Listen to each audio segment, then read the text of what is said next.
5:24 de la tarde, estamos de vuelta. Muy felices porque tenemos ya aquí en nuestros micrófonos a la representante del distrito de la Florida, número 103, señora Cindy Sofía Apolo, quien es una mujer y quien amablemente ha atendido nuestros micrófonos. ¿Qué podemos decir de la representante Cindy Apolo Riley? Representante Polo, gracias por hablar con nosotros. Gracias a ustedes. Nos interesa mucho la política estadounidense, no solo porque yo soy de los Estados Unidos, sino también porque tenemos radio escuchas acá en Colombia con parientes y amigos. Es posible que haya algunos en su distrito. Entonces, primero, nuestra primera pregunta para usted es ¿cómo ha sido su experiencia como colombo-americana? Bueno, es la parte para mí más importante en sí de quién soy. Yo soy la primera nacida en los Estados Unidos, mi familia de Barranquilla, y pues la experiencia, ellos llegaron aquí en los años 70 y era una época muy diferente para el inmigrante latino especialmente. Y afortunadamente tengo unos padres que fueron bien estrictos y también bien generosos con su cultura y con la historia de Colombia. O sea, es algo que siempre vivimos en nuestro hogar, fue con el idioma, con la comida, con la música y a veces hasta con la misma política. En los años 80 nos mudamos hacia el sur de la Florida. Y esa fue una época muy difícil para ser colombianos. Lo que estaba sucediendo en Colombia y alrededor del mundo era algo que nos afectó a nosotros, porque cuando uno decía que era colombiano siempre había algún tipo de indirecta. Fue una época muy difícil para el colombiano en el extranjero, pero afortunadamente seguimos adelante y ahora tenemos a muchos de la generación mía, que somos hijos de padres colombianos, ahora siendo electos aquí oficiales y representantes de los Estados Unidos. Representante Polo, mi primera pregunta es, ¿qué la motivó a usted a entrar en el mundo de la política? ¿Por qué usted decidió dedicarse a la política en los Estados Unidos?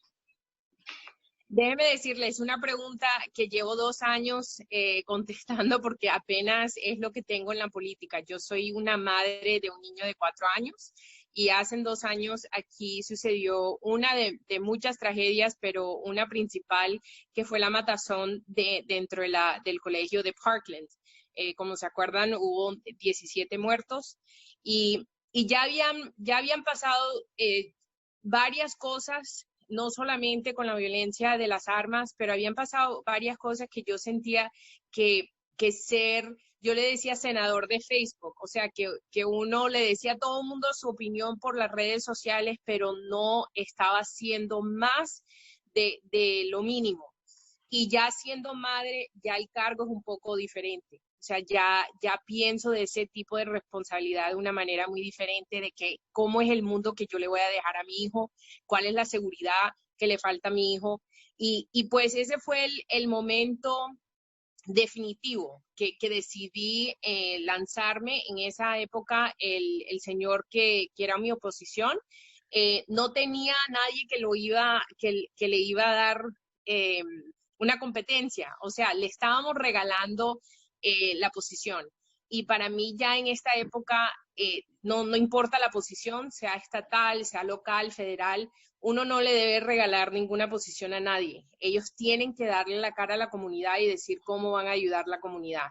Y pues me lancé y aquí llevo casi 2 años, porque todavía no he cumplido los 2 años, pero todavía aprendiendo y la verdad luchando con un sistema que no no es hecho para hija de inmigrantes, no es un sistema que es fácil para la mujer y ni para la madre.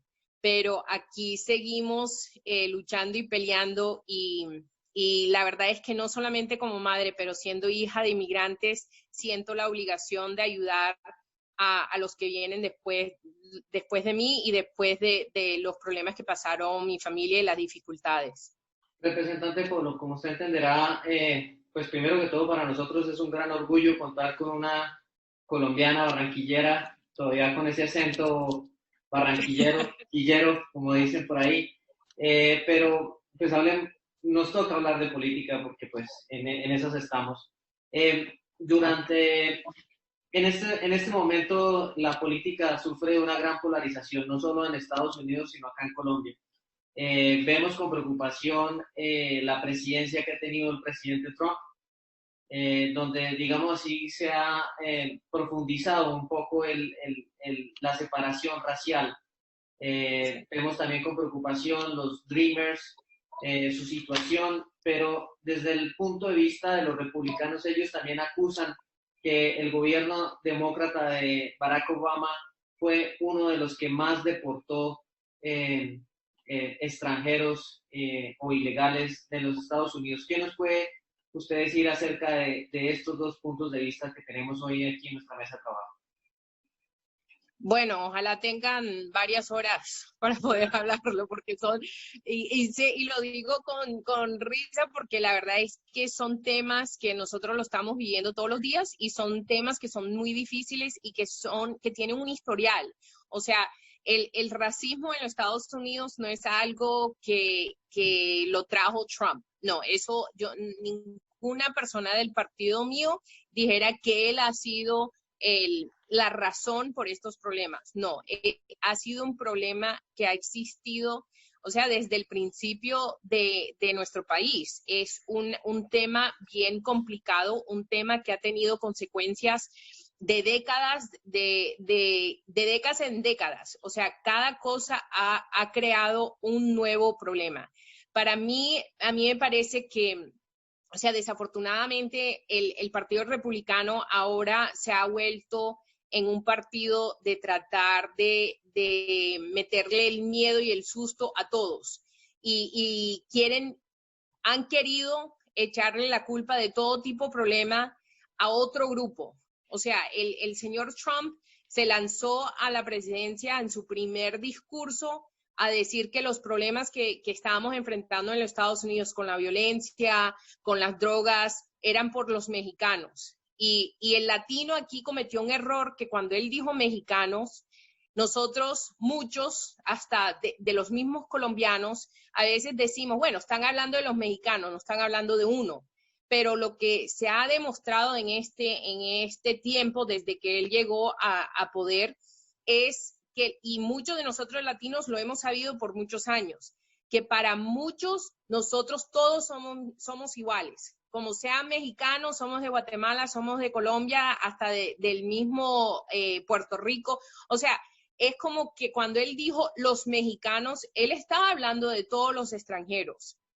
Y nosotros a veces no hemos querido tomar en cuenta que ese tipo de división, ese tipo de lenguaje que el presidente ha usado, lo hace para que cada persona y cada grupo se divida. Porque entre más división hay, si los colombianos están por aquí, los venezolanos por allá, entonces no nos damos cuenta del poder colectivo que pudiéramos tener aquí en este país. Por mucho que le quieran echar la culpa al presidente Obama, el que estudie la ley sabe que muchas de las cosas que la administración del presidente Obama estaba haciendo eran leyes que habían pasado en las presidencias anteriores a él. O sea, es muy fuera de común, se ha visto en esta presidencia, de que haya una ley y que tome en efecto enseguida.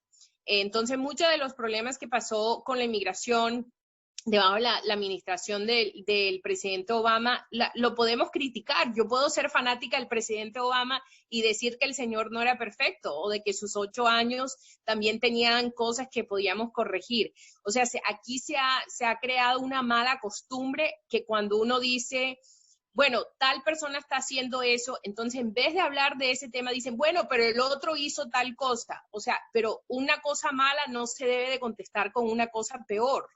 Entonces, ahora que nosotros vemos a los Dreamers, que son americanos, son el ejemplo perfecto del sueño americano que todo el mundo ha dicho, de que los padres de uno sacrifiquen muchas de las cosas para que sus hijos puedan sobresalir y para que puedan pasar un poco menos trabajo que hicieron nuestros padres. Y lo que esta administración ha hecho no es solamente darle la espalda a los Dreamers, pero ha querido hablar de ellos sin darse cuenta que usted está hablando de americanos, de niños americanos que nacieron aquí o vinieron de una edad pequeña, que este país es lo único que saben y el único país que quieren y aman.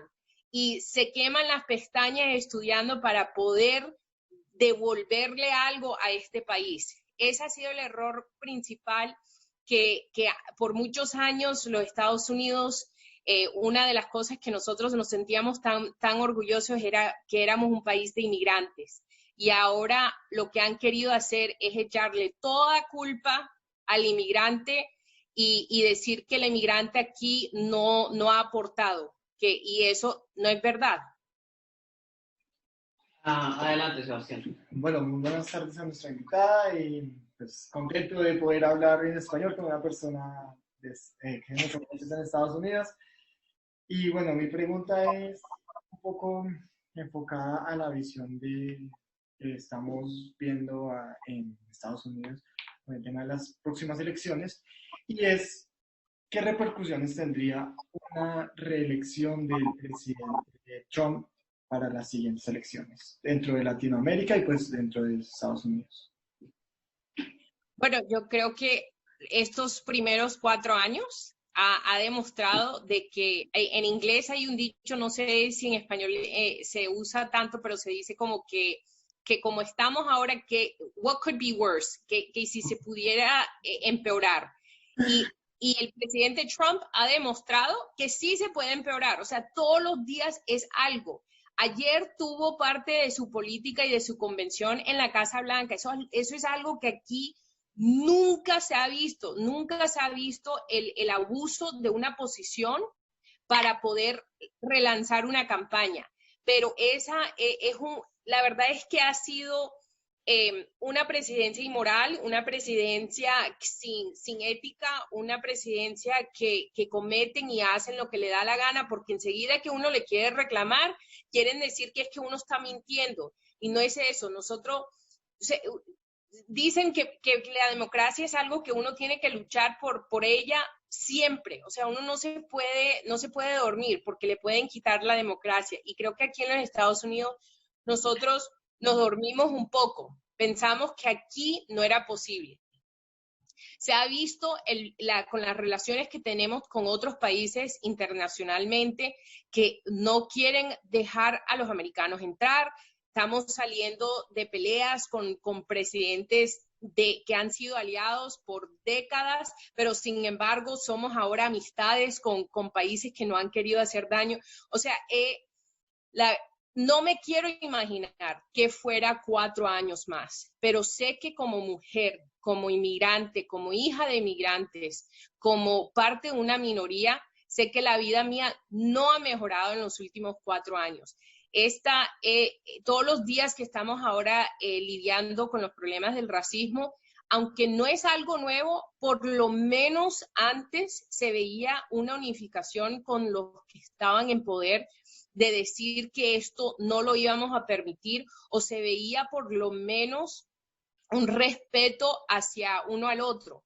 Nosotros acabamos de perder una figura espectacular en la historia de los Estados Unidos, que fue el representante John Lewis, que fue compañero de Dr. Martin Luther King. Y el presidente de los Estados Unidos no fue capaz de ir a la funeraria, ni al funeral, ni a dar un momento de silencio en su nombre, y dio la explicación que él no vino a mi inauguración. O sea, no hemos vuelto lo que nosotros como americanos criticábamos en los otros países, que se veían esas cosas, ahora nosotros la estamos viviendo. Entonces, Sebastián, desafortunadamente no sé exactamente lo que fueran los próximos 4 años debajo de Trump, pero sí sé que estos últimos 4 me da vergüenza y no podemos permitir 4 años más.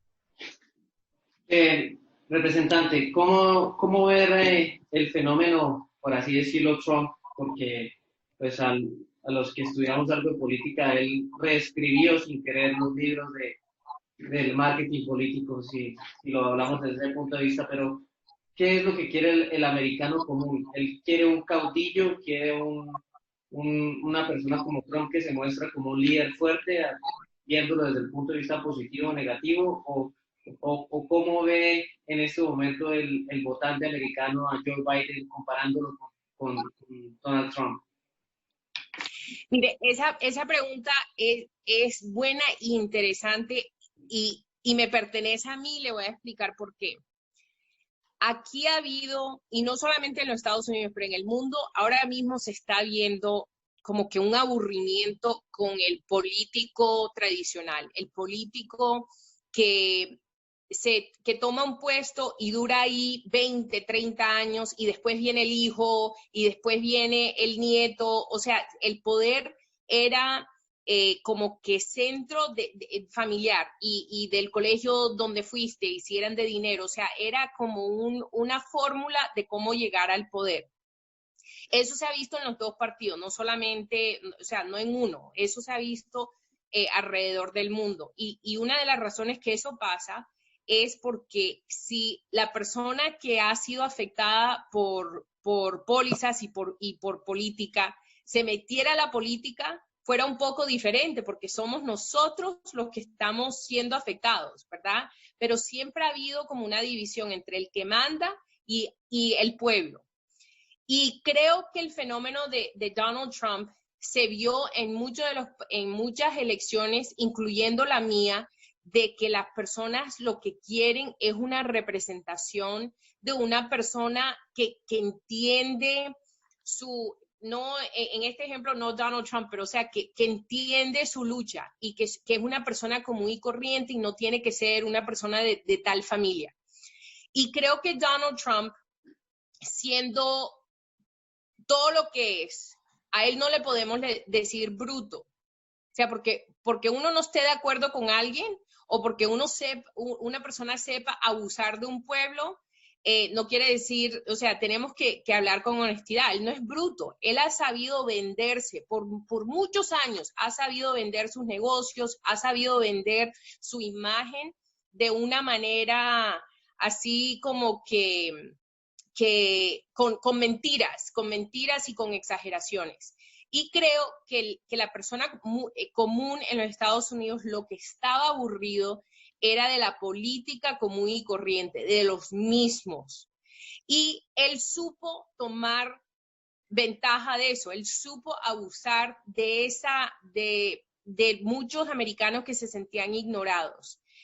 El país de nosotros es un país muy grande y un país hecho de personas muy diferentes, hasta el mismo grupo de latinos. No es solamente la conversación de inmigración que nos importa, a nosotros nos importa impuestos y nos importa cómo estamos ayudando con los seguros médicos. O sea, somos un grupo de gente complejo. Y creo que lo que pasó aquí era que había muchos americanos que se sentían ignorados y él supo hablarle. No ha sabido cómo representarlos, pero él les supo hablar y les supo vender una mentira. Y desafortunadamente eso se ve en la política, se ve en países por todo el mundo, de que siempre quieren decir que el problema es por causa de otro. Entonces, si te unes a mí y tumbamos al otro, entonces nosotros somos los que tomamos poder. Pero eso no siempre es el caso. Y lo que ha pasado aquí en estas elecciones, creo que fue un experimento que muchos desafortunadamente cayeron en una trampa de un señor que no sabe nada de política, no sabe nada de diplomacia, no sabe nada de de verdad de cómo unir a un pueblo. Él ha querido ganar y en su mente me imagino que ganar quiere decir dividir y que el grupo de él gane. Y por eso le dije al principio, el problema de racismo no es algo que acaba de empezar hace 4 años, pero él supo abusar de ese tema y supo darle permiso a un grupo que por lo menos antes criticábamos en público. Entonces, yo tengo una pregunta acerca de las elecciones. En su análisis, ¿habrá un problema con la supresión del voto en Florida este noviembre?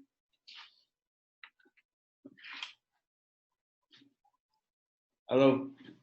Sí, Riley, se te cayó la última parte de la pregunta. Sí, en su análisis, ¿habrá problemas con la supresión del voto en Florida en noviembre? La verdad es que no se sabe si va a haber problemas, porque es que siempre los hay, pero estamos tratando de evitar el problema. Estamos tratando de evitar tener unas elecciones como las que hemos tenido últimamente, que la decisión es decidida por un grupo muy, muy pequeño, o sea, no por muchos votos, sino por muy poquitos. Entonces, lo que se ha hecho aquí, especialmente en el estado de la Florida, bueno, con organizaciones, porque el gobernador no ha ayudado nada, porque él es amigo íntimo del presidente y a él le conviene de tener problemas, de darle problemas al votante, pero es seguir informándole al votante cómo llegar a los centros de votaciones, de poder votar por correo, de hacerlo con tiempo, de hacerlo, o sea, todo eso son modos de nosotros tratar de prevenir los problemas que enfrentamos muchos en las elecciones. O sea, todavía existe ese miedo. Como vimos, los rusos metieron mano aquí hace 4 años. Entonces, siempre eso es un miedo, pero tenemos que seguir adelante y seguir implorándole al público que entre más ellos digan presente y usen su voto, más difícil es quitarle ese derecho. Ok, bueno, otra pregunta para nuestra invitada en parte es, en el marco de estas protestas por el tema del racismo en Estados Unidos, una latina como usted se ha visto afectada por este flagelo que es el racismo. Creo que le entendí, que si con los problemas que ha habido tiene que ver con racismo, eso fue lo que... No. Si una persona latina, o sea, las personas latinas dentro de Estados Unidos se han visto muy afectadas con el tema del racismo en esta época, pues ya que hemos visto que las protestas han sido un punto bastante álgido dentro de Estados Unidos. Sí, y la violencia contra el latino también no es algo que acaba de empezar. O sea, aquí se usa mucho el tema de decir brown and black people, que hablan del moreno y del trigueño, por darle una traducción ahí rapidita, de que, o sea, nosotros como latinos en muchas áreas de los Estados Unidos estamos muy apegados a la población afroamericana y hemos sentido los mismos efectos. Creo que con los latinos siempre ha sido un poco más difícil unirnos nacionalmente, pero es un abuso que se ve constantemente. El racismo y el abuso de los policías son 2 temas completamente diferentes, pero desafortunadamente se han unido porque ninguno de los 2 se ha tratado de resolver o de arreglar. Entonces, el problema ahora se ha confundido que la gente está en contra de la policía y eso no es el tema. No es que estemos en contra de la policía, estamos en contra de los policías que se portan mal y de los policías que abusan del pueblo. Todo el mundo debe de estar contra eso. Y estamos en contra de un sistema que defiende a un policía, pero todavía es el día que no los prepara bien para los diferentes tipos de de situaciones que ellos van a enfrentar. O sea, y si no le están enseñando a los policías a usar diferentes técnicas, se van a encontrar en lo que estamos viendo mucho ahora. Creo que también la diferencia ha sido el celular y el internet. O sea, los abusos que nosotros estamos viendo, muchos hemos sabido que eso ha existido por mucho tiempo. La diferencia ahora es que todos los estamos viendo. Estamos viendo desde el principio hasta el final de una situación, como una situación de una persona dándole la espalda a un policía termina siendo, recibiendo 7 balazos. O sea, ya eso ahora se está viendo y creo que aunque muchos de nosotros dentro de las comunidades de minorías estamos aburridos y estamos cansados del mismo tema y de tener que seguir luchando, por lo menos ahora con estos videos y con las protestas, nadie puede decir que no sabe. O sea, ya la ignorancia no es un insulto, la ignorancia quiere decir que uno no sabe. Ya hemos llegado en el año 2020 que nadie puede decir que no sabe, porque lo están viendo con sus propios ojos. Representante Polo, ¿por qué en el gobierno de los Estados Unidos, digámoslo así, existe todavía en este siglo ¿cómo se puede decir? Un catálogo de colores? Tuve la oportunidad de servir en Afganistán y aún considero que soy una persona de tez blanca, fui catalogado como blanco hispánico. Yo nunca había escuchado ese color en mi vida. No sabía que existía un color de esos. Y hasta yo le pregunté al oficial de enlace, y entonces si es un blanco de Brasil, ¿cómo sería? No se puede hacer un blanco hispánico, tendría que ser un blanco portugués o algo así, porque y él mismo me decía, no entiendo su pregunta si Brasil es hispánica. Y no, señor, Brasil es portuguesa, entonces los blancos allá, ¿qué color tienen? Entonces, ¿por qué no se promueve algo como en contra de eso? Pues de esa ¿cómo se puede decir? Catalogización, si se puede decir. Caracterización. Sí. Bueno, y si tú no puedes decir la palabra, yo no voy a intentar. Entonces ahora te voy a cambiar. Pero creo que eso fuera un poquito más fácil de decir, de no tener esa caracterización y que todos fuéramos, por ejemplo, americanos. El problema es que al decir eso estamos ignorando una historia verdadera. Y no es necesariamente que yo, siendo latina, también soy americana, que quiero que siempre me dividan, pero tampoco quiero que ignoren la lucha de mi familia, que yo entro sea a la Cámara de Representantes y a mí cuando me abren la puerta, no es solamente a mí que me abren la puerta a mi mamá, a mi papá, a mis abuelos, a mis bisabuelos, a todos los que yo traigo conmigo. Y creo que eso es algo de uno sentirse orgulloso de la raza y de la cultura y de la historia de uno. Creo que la diferencia de lo que está sucediendo ahora en los Estados Unidos es que la división y esos diferentes grupos se están usando para uno pelear con el otro, en vez de uno poder celebrar que yo puedo celebrar que soy fanático número uno de la selección de Colombia, pero también puedo ser súper americana y orgullosa de haber nacido en los Estados Unidos. O sea, son dos cosas que yo quiero que las personas lo sepan. No quiero negar ni una ni la otra. Entonces, no, para mí el catálogo no es el problema.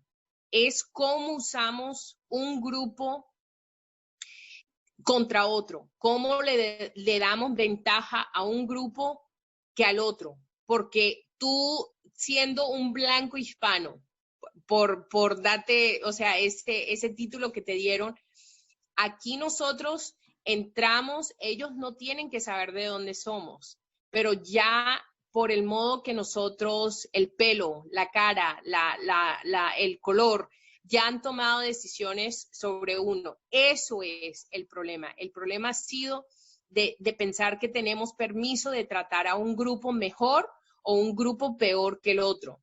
Pero yo, por ejemplo, yo no me siento mal de decir que soy latina, que soy solamente una de 2 colombianas que estoy en la Cámara del Capitolio de Tallahassee. O sea, esas son cosas que yo me siento orgullosa y es el momento que traten de usar eso en contra de mí que se vuelve problema. En su opinión, ¿cuándo cree usted que podamos tener un candidato consistente a la presidencia de los Estados Unidos de origen latino? Bueno, ya estamos llegando, o sea, todavía nos falta, pero tuvimos un candidato, ya tuvimos a Julián Castro, que era uno de los candidatos, y ahora lo que se vio en Estados Unidos es que habían varias mujeres. A mí me parece que cada elección eso va cambiando, pero también va cambiando por las elecciones que a lo mejor no se están hablando de eso. O sea, la elección presidencial, obviamente por el dinero y por la importancia, es lo que las personas piensan que es la elección, la única elección, pero no lo hay. Hay elecciones a junta escolar, hay elecciones para comisionadas de ciudades, y ahí es donde uno aprende, ahí es donde uno empieza a aprender y a poder ascender dentro de la política. O sea, uno no puede, bueno, ahora se ha visto el mal ejemplo de que uno puede ir de un día al otro y se lanza para presidente, pero también tiene que ser multimillonario para poder hacerlo. Pero hacerlo bien es ir por los diferentes pasos. Pero yo creo que en mi generación se va a ver, creo que una latina antes que un latino en la cámara, en las cámaras más altas, y se está viendo más y más, y desafortunadamente el progreso nunca sucede a la velocidad que uno quiere, pero sí llega mientras uno siga adelante y siga luchando. Claro que sí, sí es una mujer mejor. 5:56 de la tarde, estamos a través del 95.3 FM, tenemos las últimas 2 preguntas. Adelante. Bueno, una última pregunta ya para salir un poquito del tema político. ¿Cómo es ese contraste de vivir, bueno, de ser latina, de ser colombiana y vivir en Estados Unidos? ¿Es un contraste fuerte? ¿Es diferente, no sé, el modo de ver la vida, el modo de relacionarse con la gente? Para mí ha sido, o sea, claro, hay momentos difíciles, pero para mí yo tengo la mejor experiencia que he podido tener, de que soy americana y nací en un país que desde un principio como niña y ahora como mujer, yo tenía experiencias muy diferentes a las experiencias que estaban viviendo mis primas en Colombia. Pero al mismo tiempo llevo dentro de mí una cultura tan hermosa y algo que cada vez que yo lucho por algún tema dentro de los Estados Unidos, o sea, siempre se relaciona a mi cultura y a mi familia. Claro que es interesante tener las dos, pero es algo que yo me siento supremamente orgullosa. O sea, parece que mi mamá me dijo que una vez yo decía que la mejor parte de ser colombiana y americana es que en la Copa Mundial yo podía ir a 2 equipos. Pero a lo que me refiero es que tengo como que hasta más capacidad de querer y de amar y de querer ayudar a los demás. O sea, no estoy encerrada nada más en una cultura. Es interesante y a veces un poco difícil, pero creo que es mi guía y siempre ha sido de que no solamente el colombiano, sino que yo viví y me acuerdo muy, muy claramente los obstáculos que enfrentaron mi mamá y mi papá en este país con mis hermanos y bueno, sobresalimos y salimos adelante y ahora yo le estoy pagando en un sentido a este país por todo lo que le dio a mi familia. Y también ayudando al inmigrante que viene después, porque el problema ha sido que nosotros llegamos y se nos olvida el que viene después. Pero para mí es una responsabilidad que yo tomo bien en serio, de no solamente luchar por esos que pueden votar por mí, pero más por esos que llegan y se sienten solos y no piensan que nadie estará hablando por ellos porque no pueden votar. No, yo estoy aquí para hablar y luchar por ellos. Representante Polo, definitivamente nos da miedo una mujer barranquillera. Tenemos unas representantes, tenemos a Sofía Vergara, tenemos a Shakira, ahora la representante Polo. ¿Qué más nos podrá dar Barranquilla? ¿Qué tienen eso las barranquilleras que las hace tan líderes a nivel mundial? El agua de panela.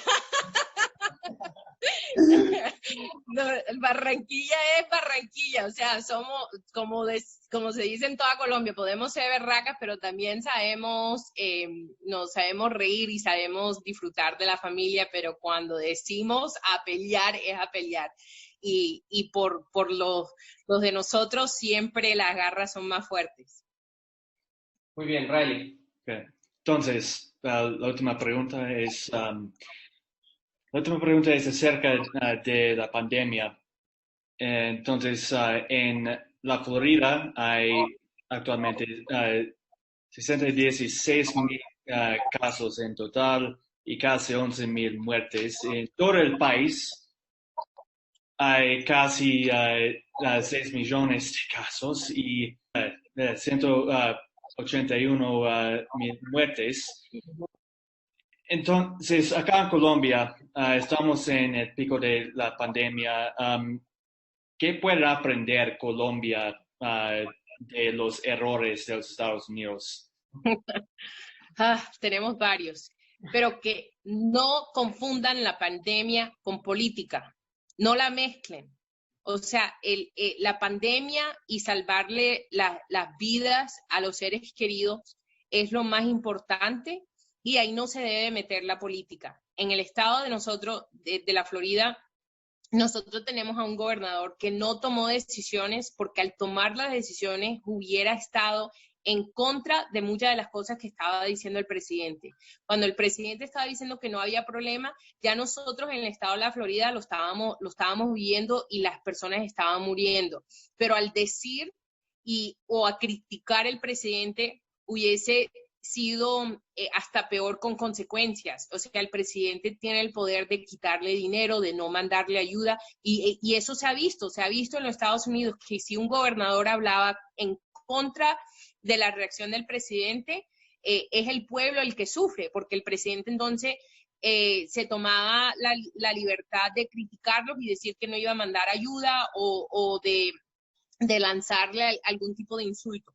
Entonces, para mí en Colombia, lo que pueden aprender es de no dejar que sus oficiales tomen decisiones por razones políticas y que le crean a la ciencia. Créanle a la ciencia. Por eso es que hay personas, o sea, ser un buen líder no quiere decir que uno tiene que tener todas las respuestas o saberlo todo, sino que uno tiene que saber rodearse con personas que saben más que uno. Créanle a los doctores, créanle a la medicina, créanle a la ciencia, para que puedan tomar las decisiones adecuadas para salvarle las vidas a nuestros seres queridos, porque ahora mismo aquí en nuestro estado la economía está sufriendo y sé que hay personas que están perdiendo su trabajo, viven con miedo de no saber si van a poder pagar las mensualidades y poder seguir adelante, pero sin la salud no importa lo demás. Y aquí se tomaron decisiones que pusieron vidas en peligro. Y cuando nos preguntan, bueno, pero ¿y si van a morir las personas? Entonces, ¿cuál es el número apropiado?